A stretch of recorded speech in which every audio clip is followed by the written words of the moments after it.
পাকিস্তানি পাল্টা হামলায় গেছে ৩ ভারতীয় বেসামরিকের। এই বিষয়টি নিশ্চিত করেছে ভারতীয় সেনাবাহিনী।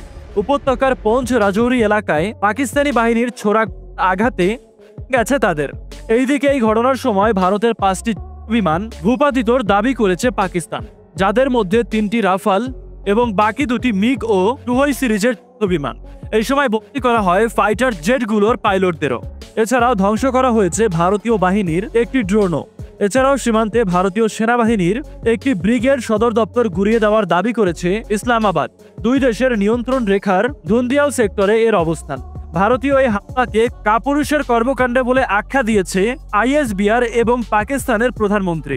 এছাড়া মঙ্গলবার দিবাগত গভীর রাতে ভারত নিয়ন্ত্রিত জম্মুতেও গোলাবারুদ করেছে পাক সেনারা। এখন দেখার বিষয় এটা কতদূর গিয়ে গড়ায়।